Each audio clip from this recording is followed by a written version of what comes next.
Congress party ఎన్నికలకు ముందు చెప్పినట్టుగా 6 గ్యారంటీల మీద ప్రజల దగ్గర నుంచి అప్లికేషన్లు స్వీకరిస్తూ ఉంది.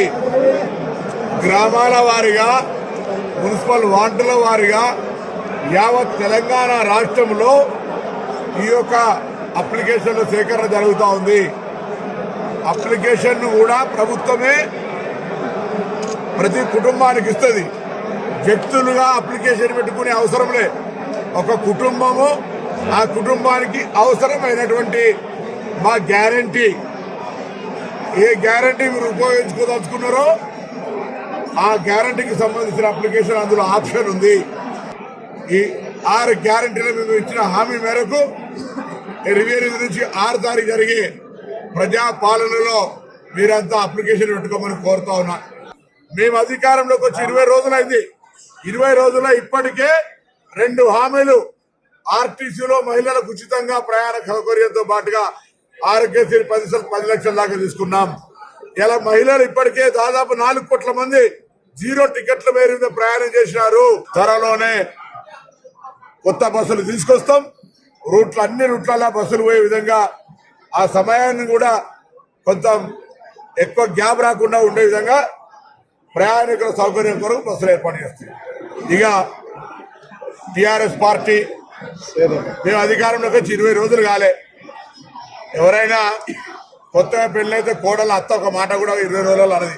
కానీ ఈ ప్రభుత్వాన్ని శ్వేతపత్రం పేరు మీద విమర్శ చేస్తా ఉన్నారు నాయకులు. మీరు శ్వేతపత్రాలు కాదు, మీరు సౌద పత్రాలు. గత 10 ఏళ్ళుగా మీరేమంటారు? తెలంగాణ ఆస్తులు పెరిగినాయి, అప్పులతో పాటుగా ఆస్తులు పెరిగినాయి అంటారు. తెలంగాణకు అప్పులు పెరిగినాయి, కలవకుంట కుటుంబానికి ఆస్తులు పెరిగినాయి. దాని మీద సౌద పత్రం ఇవ్వండి.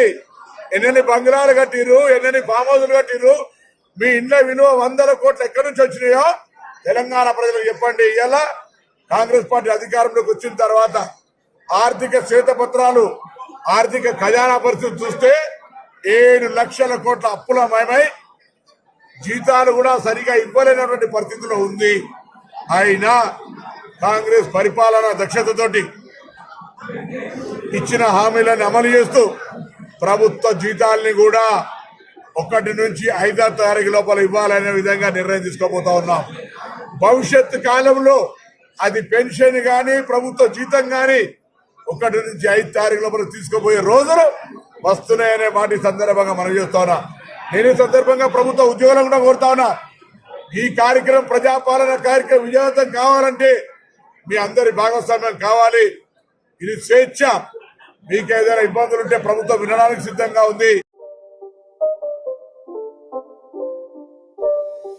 It's not a game, it's a rich